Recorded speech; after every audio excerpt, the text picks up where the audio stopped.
ইরানের সাথে আমেরিকার ইসরায়েলের যে যুদ্ধ লাগছে অনেকেই ভুল হিসাব করতেছে। কেউ ভাবতেছে ইরান ভেঙ্গে পড়বে, কেউ ভাবতেছে কয়দিনেই শেষ। কিন্তু বাস্তবতা উল্টা, যুদ্ধ তো থামতেছে না, বরং ছড়ায় পড়তেছে। আটলান্টিক কাউন্সিল এই মাসে বলছে যে এই সংঘাত এখন আঞ্চলিক রূপ নিচ্ছে। আর রয়টার্স রিপোর্ট করেছে পরিস্থিতি আগের হিসাবের বাইরে চলে যেতেছে। নিউজ উইকের মতো পত্রিকা আলাপ হইতেছে যে তৃতীয় বিশ্বযুদ্ধ শুরু হয়ে যাইতে পারে। এই যুদ্ধ বিস্তৃত হইতেছে আর ট্রাম্পের কন্ট্রোলে বাইরে চলে গেছে। এখন প্রশ্ন একটাই, ইরান টিকে আছে কিভাবে? আজকের আলাপ এই প্রশ্নের উত্তর নিয়ে।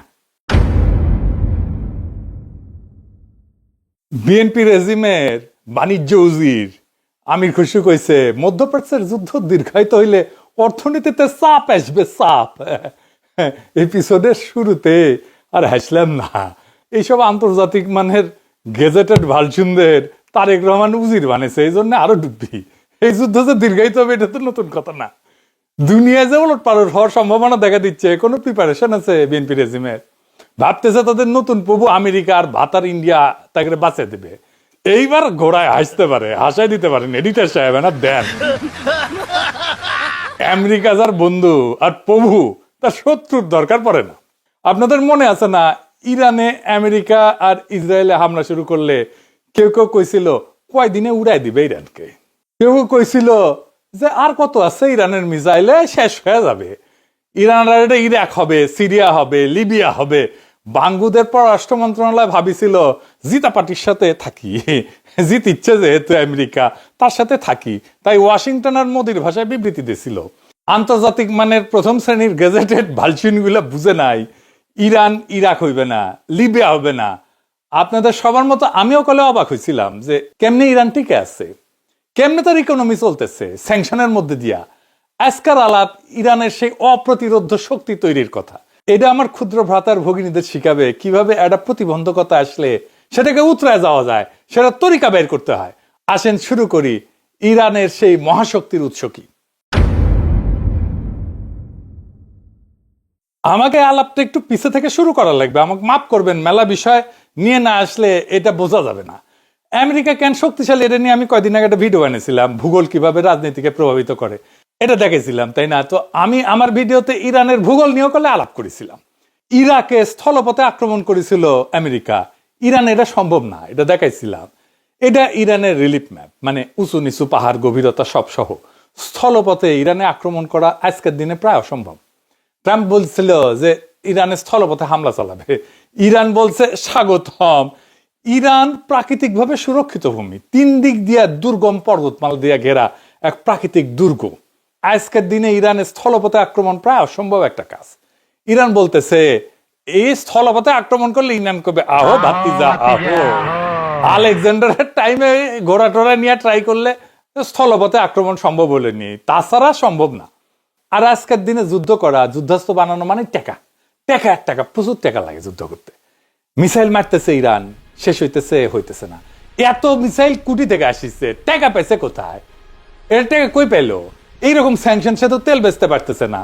এই মিসাইল ইম্পোর্ট করে নাই, নিজেরা বানাইছে। কেমনে বানাইছে, টাকা কই পেয়েছে? এই যুদ্ধের ভবিষ্যৎ নিয়ে আমেরিকানরা কি কইতেছে দেখেন।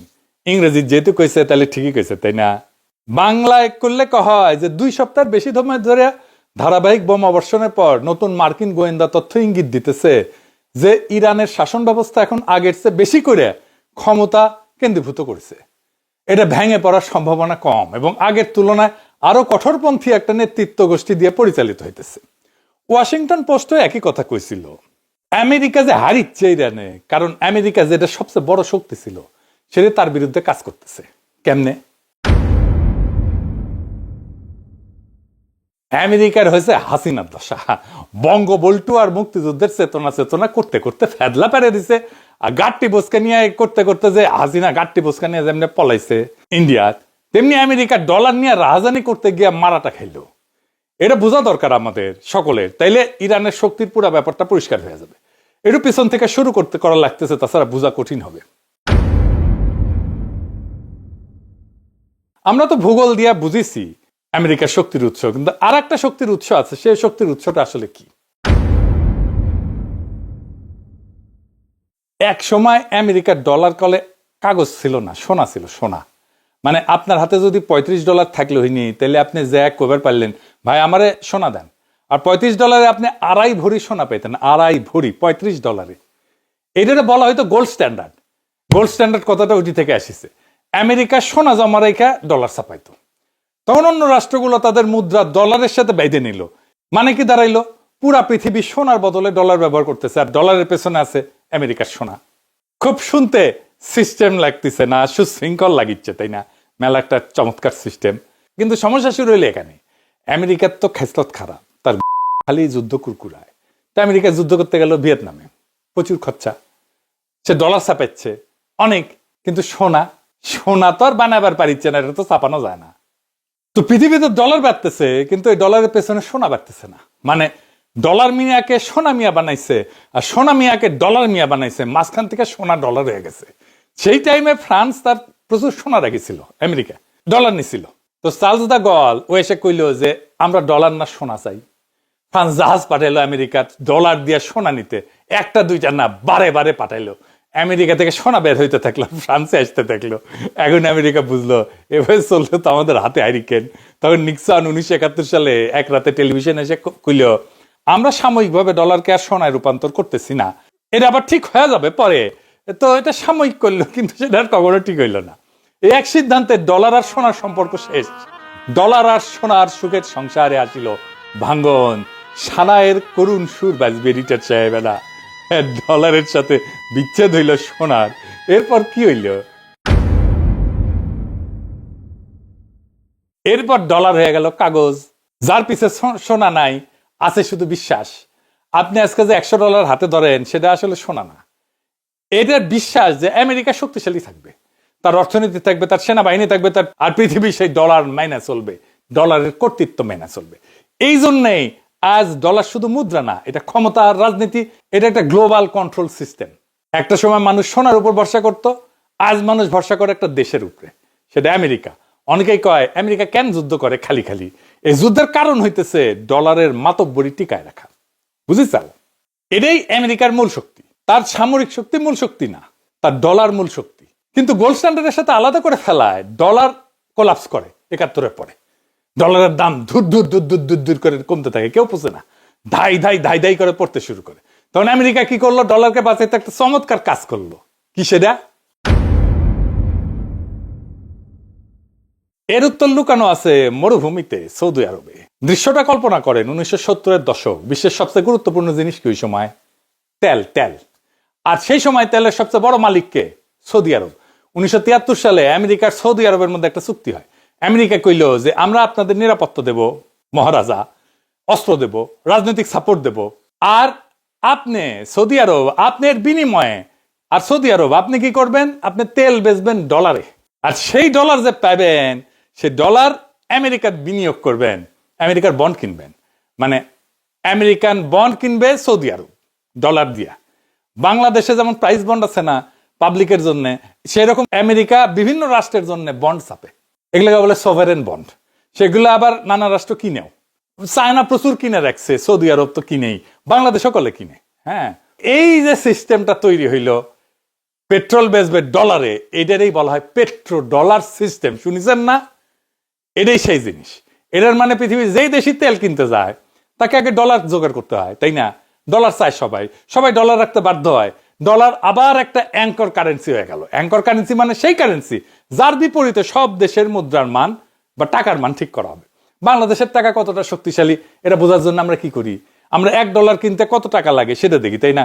ইন্ডিয়াও দেখে কয় রুপি লাগলো, এমনকি ইংল্যান্ডও দেখে কয় পাউন্ড লাগলো $1 কেনার জন্য। এটাই হইতেছে অ্যাঙ্কর কারেন্সি। আগে অ্যাঙ্কর কারেন্সি ছিল সোনা, এখন অ্যাঙ্কর কারেন্সি হইল তেল। আর সোনা হারানোর পরে আমেরিকা তেলকে ব্যবহার করলো ডলারের জন্য একটা কৃত্রিম গ্লোবাল ডিমান্ড তৈরি করার কাজে। এটারই বলা হয় গ্লোবাল পেট্রো ডলার সিস্টেম। শুধু পেট্রো ডলারই না, এর সাথে বাণিজ্য নিষেধাজ্ঞা একটা ক্ষমতা আমেরিকার ক্ষমতাকে আর এক ধাপ আগায় দেয়। এবার আসেন দেখি যে আমেরিকা বাণিজ্য নিষেধাজ্ঞা দেয়, এটা কিভাবে দেয়, স্যাংশন দেয়, এটা কেমনে দেয়। পৃথিবীর সব ব্যাংক সরাসরি একে অন্যকে টাকা পাঠায় না, আগে একটা মেসেজ পাঠায়, এই অ্যাকাউন্ট থেকে ওই অ্যাকাউন্টে টাকা দাও। এই যে মেসেজ পাঠানোর নেটওয়ার্ক, এই নেটওয়ার্ককে বলে সুইফট। বিশ্বের বেশিরভাগ বড় লেনদেন হয় সুইফট। মানে আপনি আন্তর্জাতিক বাণিজ্য করতে গেলে ডলার লাগবে, আর সেই ডলার পাঠাইতে সুইফট লাগবে। বুঝেছাও? এখন যদি আপনাকে সুইফট থেকে বের করে দেওয়া হয়, আপনি টাকা পাঠাতে পারবেন না। ডলার ব্যবহার করতে পারবেন থাকলেও পারবেন না। আন্তর্জাতিক বাণিজ্য প্রায় বন্ধ হয়ে যাবে। আমেরিকা কলে সুইফটের সরাসরি মালিক না, কিন্তু ডলার আর তার ফাইন্যান্সিয়াল সিস্টেম সে নিয়ন্ত্রণ করে আমেরিকা। তাই ডলার ব্যবহার করতে চাইলে আমার নিয়ম মানতে হবে, এটা হচ্ছে আমেরিকার কথা। ইরানরা সুইফট থেকে বের করে দিছে, নাম কাটা গেছে ওটি থেকে, তাই তেল বিক্রি করতে পারে না। আংশিক কাটা গেছে রাশিয়ার, ব্যাংকিং সিস্টেম চাপে আছে রাশিয়ার। আমেরিকা প্রথমে ডলারের ব্যবহারের পথ বন্ধ করে, তারপর সুইফটের অ্যাক্সেস কেটে দেয়। ফলে সেই দেশ বিশ্ব অর্থনীতি থেকে কার্যত বিচ্ছিন্ন হয়ে যায়। ইরান তাই তেল বিক্রি করতে পারে না, কিন্তু ইরানের টাকার অভাব হইল না। কেন? তার টাকাই টাকা, প্রচুর টাকা। এই আয় করা ঠেকাইতে পারলো না আমেরিকা। আপনারা হয়তো জানেন না যে ইরানের কলে প্রচুর টাকা। তাহলে ইরান কি অভিনব কাজ করলো যে আমেরিকা চোদনা হয়ে বসে থাকা ছাড়া আর কোনো উপায় থাকলো না। কেমনে পাইলো এই টাকা? আসেন সেই গল্প করি, এখন আসল জায়গায় আসিছি। আসেন সেটা বুঝে দেখি। ইরানের এই কৌশল বুঝতে হইলে আপনাকে ক্রিপ্টোকারেন্সি বুঝতে হবে। বিটকয়েন নাম শুনেছেন না? এখন আমার ক্ষুদ্র ভাতার ভগিনীরা কবে, দাদা কই থেকে কই যাইতেছেন? আরে পাগলা, শুনলে লাভ আছে, মাথায় ব্যাপাক ফকফকা হয়ে যাবে, সবকিছু বুঝবার পাবে। ক্রিপ্টোকয়েন কি? সোনা দানা মণি মুক্তা সম্পত্তি জায়গা, এগুলো আমাদের সম্পদ, তাই না? এই ক্রিপ্টোকারেন্সি একটা সম্পদ। আমাদের দেশে বৈধ নাম, কিন্তু পৃথিবীর অনেক দেশে এটা বৈধ। ফ্রান্সে তো বৈধই, ইউরোপে বৈধ, ইরানে বৈধ। এটা আসলে কি? এটা একটা ডিজিটাল কারেন্সি বা টাকা। যে কারেন্সি বা টাকা কোনো সরকার ছাপায় না, এর উপরে সরকারের কোনো নিয়ন্ত্রণ নাই। আপনি এই ক্রিপ্টো দিয়া নর্মাল ব্যাংকিং চ্যানেলের বাইরে আপনার লেনা দেনা করতে পারবেন। অনেক দেশে ক্রিপ্টো বৈধ, সরকার ছাপাইতেছে না, কিন্তু একটা প্যারালাল সিস্টেম দাঁড়ায় গেছে আর্থিক খাতে, যেটা ব্যাংকে পাত্তা দেয় না। আপনি এই ক্রিপ্টো দিয়া সরাসরি কিনতেও পারবেন, ক্রিপ্টো পেমেন্ট করিয়া। আবার ক্রিপ্টোকে ক্যাশে কনভার্ট করতে পারবেন, ব্যাংকে জমা দিয়ে টাকা পাবেন। মানে ফ্রান্সে আপনি পাবেন, আপনি যদি ক্রিপ্টো অ্যাকাউন্ট থাকে, ক্রিপ্টো অ্যাকাউন্ট থেকে ক্রিপ্টো যদি আপনি ব্যাংকে দেন, তাহলে ওই দিনের এক্সচেঞ্জ রেটে আপনি টাকা পাবেন, ইউরো পাবেন। আপনার সরাসরি বিমানের টিকিট কিনতে পারবেন, আপনি হোটেল বুকিং দিতে পারবেন ক্রিপ্টোতে, দুবাইতে জমি, ফ্ল্যাট, অ্যাপার্টমেন্ট, বাসা কিনতে পারবেন ক্রিপ্টো দিয়া। কিছুদিন আগে টেসলার গাড়ি, এই যে ইলন মাস্কের, ওটাও কেনা যায়, পরে বন্ধ করে দিছে অবশ্য। তো এই ক্রিপ্টোটা আসলো কিভাবে? ক্রিপ্টো কেমনে তৈরি হয়? 2008 সালে সারা দুনিয়া অর্থনৈতিক সংকট হয়। সেই সময় বড় বড় ব্যাংক ধসে পড়ে, ব্যাংকগুলো আস্থা হারায়, মানুষ তাদের সঞ্চয় হারায়, এবং খুব একটা বড় প্রশ্ন উঠে আসে, আমরা কি এরকম একটা অর্থ ব্যবস্থা তৈরি করতে পারি যেখানে ব্যাংকের উপরে নির্ভর করতে হবে না, আমাদের টাকা তেজপাতা হয়ে যাবে না? একজন জাপানি, নাম হইতেছে, লিখে দেন এডিটের সাহেব পাশে, তাকেও নাম মুতে আসি। না না, এটা না মজা করলাম। ওর নাম হইতেছে সাতোশি নাকোমাতো। এই সাতোশি নাকোমাতন এই নামে কেউ আসলে ছিল কিনা, এটা অনেক বিতর্ক আছে। অনেকে কয় এই নামে কেউ ছিল না, এটা গ্রুপের নাম। এটা একটা গুপ্ত নাম আর কি, গুপ্ত গুপ্ত। বুঝিছাও, সব জায়গাতে গুপ্ত আছে।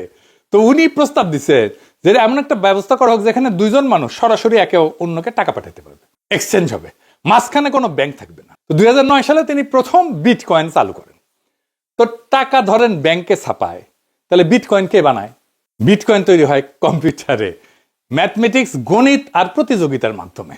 এখানে কেউ টাকা ছাপে না, বরং মানুষ নিজের কম্পিউটার ব্যবহার করিয়া নতুন বিটকয়েন অর্জন করে, আর্ন করে। এই প্রক্রিয়াটাকে বলা হয় মাইনিং। মাইনিং, খনির মাইনিং।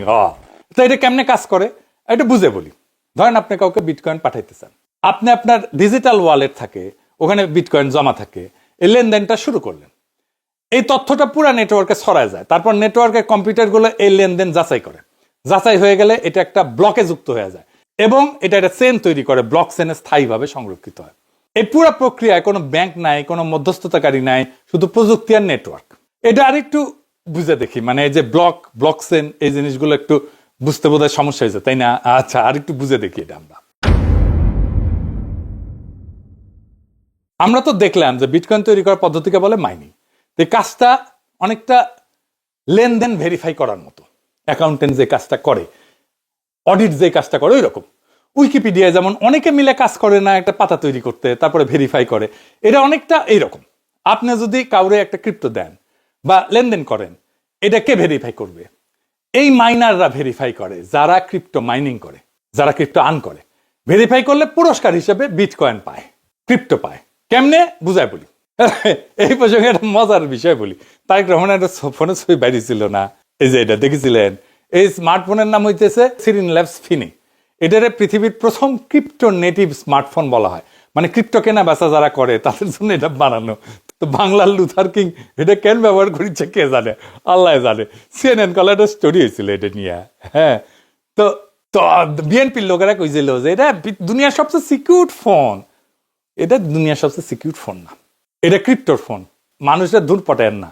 সাধারণ মানুষের জন্য সবচেয়ে সিকিউর ফোন আইফোন, তারপরে লিব্রেম 5, আর রাষ্ট্রপ্রধানরা ইউজ করে সেক্টরা এইজ বা টেওরেম। হাসিনার আমলে আমাকে হয়তো তারেক রহমান আমাকে নাকি মোটা অঙ্কের টাকা দেয়, আর আমি নাকি অ্যাক্টিভিজম করি, ভিডিও বানাই, ফেসবুকে লিখি হাসিনার বিরুদ্ধে, তারেক রহমান আমাকে নাকি টাকা দেয়। কইছেন শুনেছেন না, দেখেছেন না আমার ফেসবুকের কমেন্ট বক্সে? আর আমি এই টাকা খেয়াল রেখে লিখি। তো ধরেন তারেক রহমান হামাক পেমেন্ট করবি, ক্রিপ্টো পেমেন্ট করবি, তো ইনকা নানাজনরে পেমেন্ট করে না। ধরেন ও আকারে পদ বালকরে তো ডিজিএফআই পেমেন্ট করে, ক্রিপ্টো তো এরকম হাজার হাজার ট্রানজেকশন পেমেন্ট হয়, এটার ভ্যালিডেশন লাগে, এই ভ্যালিডেশনটা পেন্ডিং পড়ে থাকে, মানে কেউ করেনি। তো এইরকম হাজার হাজার পেন্ডিং ট্রানজেকশনকে একসাথে মাইনাররা একটা ব্লক বানায়, অনেকগুলো নিয়ে একটা ব্লক বানায় কয় আমি তোমার এটা ভ্যালিডেট করে দেবো। সিস্টেম কয় করো ভ্যালিডেট, ভালো কথা, তুমি লক্ষ্মী স্যারে। বাংলাদেশে আপনার সাথে আরেকজনের লেনদেন হইলে মাঝে ব্যাংক থাকে, তাই না? ক্যাশ টাকা লেনদেন হইলে রসিদ রাখেন। অনেক টাইমে ক্যাশ টাকা লেনদেন দিলে মাইর খেয়ে যান না, বলে যে না আমার তো টাকা দেন নাই, বলে না? হ্যাঁ, বা একজন বলে যে না আমি তো দিছি টাকা, বলে না? এই যে এইরকম আর কি। আমি বলে আসছি। কি হলো স্যার? লাউয়ের দামটা তো দিলেন না। কিসের দাম স্যার? লাউ হ্যাঁ, লাউ তো দাম দিয়েছি। না দেননি, আমি বলছি দেননি। কিরে দিদি? না। হুজুর মনে হলো যেন দিয়েছিলাম। আর চেয়ে নিতে পারিস না। আবার ধরেন আপনি সোনালী ব্যাংকের চেকের লেনদেন করলেন, এটা রূপালী ব্যাংক জানে না। এই ক্রিপ্টোর লেনদেন সবাই জানে। তো অনেকগুলো ট্রানজেকশন মিলে একটা ব্লক করছিল, বলছিল আমি এটা ভ্যালিডেট করব। এটা ভ্যালিডেট করে দিলে এটা চেইনে যুক্ত হয়ে যায়, এটারই বলে ব্লক চেইন। বোঝা গেছে? ভ্যালিডেটেড লেনদেনকে ব্লক চেইন বলে। তো কেমনে এটা ভেরিফাই করে? প্রত্যেকটা ব্লকের একটা ভ্যালিডেট করার কন্ডিশন থাকে, মাইনারকে সেই কন্ডিশন খুঁজে বের করতে হয় ননস দিয়া। ননস হইতেছে মাইন্সের ইনপুট। ধরেন ননসে লিখলো হ্যালো, আউটপুট আসলে সিস্টেম এরকমই আসে আসলে, অনেকগুলো অক্ষর হিজিবিজি হিজিবিজি হিজিবিজি হিজিবিজি হিজিবিজি। তো তো মাইনিং এ ব্লক তৈরি করলো, তার সাথে ননস দিল, ইনপুট দিল, তাইলে এরকম একটা হ্যাশ বেরোয়, এই যে এরকম হিজিবিজি হিজিবিজি হ্যাশ বেরোয়। তারপরে চেক করে এই হ্যাশ কি এই ব্লকের জন্য কন্ডিশন কি মেনে চলে। যদি ধরেন কন্ডিশন হইলো, বললো কন্ডিশন, অনেকগুলো কন্ডিশন থাকে, তার মধ্যে বললো যে এটা যে হ্যাশ বেরোবে তার সামনে 000 থাকতে হবে। তো মাইনার একটা ননস দিল সিস্টেমে, একটা হ্যাশ বেরোলো, হ্যাশের মধ্যে শুরুতে 000 নাই, তাই না? তাহলে এটা বাতিল। এরকম হাজার বার, লক্ষ বার, কোটি বার, লক্ষ কোটি বার চেষ্টা করতে হয়, করলে এটা বের হয়ে যায়। এক সময় টেরাই মারতে হয়, এক সময় এটা মিলে যায়, 1 সেকেন্ডে লক্ষ কোটি বার ট্রাই মারতে হয়। মিলে গেলে কেল্লা ফতে আপনি ক্রিপ্টো পাইবেন উপহার হিসেবে। আপনি ধনী, আপনি একটা ক্রিপ্টো পেলে, একটা মাত্র ক্রিপ্টো, একটা ইউরোপে 1 বছর রাজার হালে থাকতে পারবেন। বুঝে যাও, আপনি যদি সারা জিন্দেগিতে 100 ক্রিপ্টো আয় করতে পারেন, তাহলে সারা জীবন পায়ের উপর পা তুলে বসে থাকবেন। কি ক্রিপ্টো মাইনিং এর ইচ্ছা হয়েছে? এইবার আসল প্রশ্ন, ইরান কি করিচ্ছে? এই মাইনিং সহজ না, বিশাল পাওয়ারফুল কম্পিউটার লাগে, প্রচুর এনার্জি লাগে, এটা একা একা করা যায় না, অনেকে মিলে করা লাগে, খুব ফাস্ট কম্পিউটার লাগে। ইরান করতেছে কি, ও তেল দিয়া ইলেকট্রিসিটি বানায়, আর ওই ইলেকট্রিসিটি ওই এনার্জি দিয়ে ক্রিপ্টো মাইনিং করে সরকারিভাবে, সরকারি প্রণোদনায়। এবং সেই কারণে ইরান একটা ক্রিপ্টো বানাতে খরচা দুনিয়াতে সবচেয়ে কম, $1320 একটা ক্রিপ্টো বানায়, আর বেচে $68,000 দিয়ে। এখন বাজারে $68,000 দাম একটা ক্রিপ্টো। সবচেয়ে সস্তা পরে একটা বিটকয়েন বানাইতে ইরানের লাগে $1300 মতো। আমেরিকা এটা কত লাগে জানেন? $1,02,000 লাগে একটা বিটকয়েন বানাইতে। ইটালিতে লাগে $3,06,000। মানে চিন্তা করেন কত সস্তায় পান। এই জন্য ট্রাম্প কইছে সে ইরানের ইলেকট্রিসিটি গ্রিড উড়াই দিবে, বুঝিছাও? মানে ওই এনার্জি দিবে না যেন সে বিটকয়েন না বানাইতে পারে। ইরানের বিটকয়েন ক্রিপ্টো এটা সেন্ট্রাল ব্যাংক কন্ট্রোল করে। ইরানের ক্রিপ্টো ইকোনমির সাইজ $10 বিলিয়ন, দেখিছাও? এর মধ্যে ইরান আবার কইছে চাইনিজ মুদ্রায় তেল পেমেন্ট করলে হরমুজ দিয়ে জাহাজ যাইতে দিবে। এমনিতে যুদ্ধের খরচা, তার উপরে ডলার তেজপাতা হয়ে যাইতেছে। ট্রাম্প পরিচে কঠিন গাড্ডায়। এই গাড্ডা থেকে ওঠার উপায় আছে কিনা আমেরিকার আল্লাহ জানেন। আমার মনে হয় না খুব সহজে গাড্ডা থেকে উঠতে পারবে। আমেরিকা চলে ডালে ডালে, ইরান পাতায় পাতায় চলিছে, দেখিছেন? এই যুদ্ধ শুধু মিসাইলের যুদ্ধ না, এটা সিস্টেমের যুদ্ধ। একদিকে আছে একটা শক্তি যে ডলার দিয়া দুনিয়া চালায়, নিয়ম বানায়, আর না মানলে সুইচ অফ করে দেয়। আর আরেকদিকে একটা রাষ্ট্র আসে যে সিস্টেমের ভেতরে থেকেও তার ফাঁক খুঁজে বের করে নেয়। তেল বন্ধ, অন্য পথে বিক্রি। ব্যাংক বন্ধ, বিকল্প লেনদেন। ডলার বন্ধ, নতুন সম্পদ, নতুন নেটওয়ার্ক। এটাই ইরানের আসল শক্তি, মিসাইল না, মানায় নেওয়ার ক্ষমতা। এখানে ভুল করে আমাদের মতো রাষ্ট্রগুলা। আমরা ভাবি কার সাথে থাকবো, জেতা পার্টির সাথে থাকি। ইরান প্রশ্নটা বদলাই দিচ্ছে, কিভাবে টিকে থাকবো। যে রাষ্ট্র এই প্রশ্নের উত্তর জানে তারে হারানো সহজ না। যারা এখনো ভাবে বড় শক্তির ছায়া থাকলে বাঁচবো, তাদের জন্য ইতিহাসের উত্তর খুব কঠিন। বড় শক্তি কখনো কাউরে বাঁচায় না, শুধু ব্যবহার করে। আজকে ইরান, ইসরায়েল, আমেরিকার যুদ্ধ যদি আমাদেরকে কিছু শেখায়, তাহলে এটা হইতেছে শক্তি মানে শুধু ক্ষমতা না, শক্তি মানে বিকল্প তৈরি করার সাহস। এটাই পৃথিবী বদলাইতেছে। যারা সিস্টেম বানায় তারা একদিন এইরকম চ্যালেঞ্জের মুখে পড়ে, আর যারা সিস্টেম বুঝে তারা টিকে থাকে। প্রশ্ন হইল, আমরা কোন দলে থাকবো? আমেরিকার কাছে রেশন তেল কেনার জন্য আমরা পারমিশন চাইবো, বিএনপি রেজিমের মতো মাথা নিচু করে দাসের মতো, নাকি ইরানের মতো মাথা উঁচু করে বাঁচতে শিখবো? বাংলাদেশের তরুণদের কাছে প্রশ্ন রেখে গেলাম। ইরানের অনেক সমস্যা আছে, অনেক কিছুই হয়তো নাই, কিন্তু রাষ্ট্র হিসেবে তাদের আজাদি আছে, আমাদের নাই, বাংলাদেশের নাই। সেই জন্য আমাদের আজাদি দরকার, দরকার আর একটা বিপ্লবের। ইনকিলাব জিন্দাবাদ।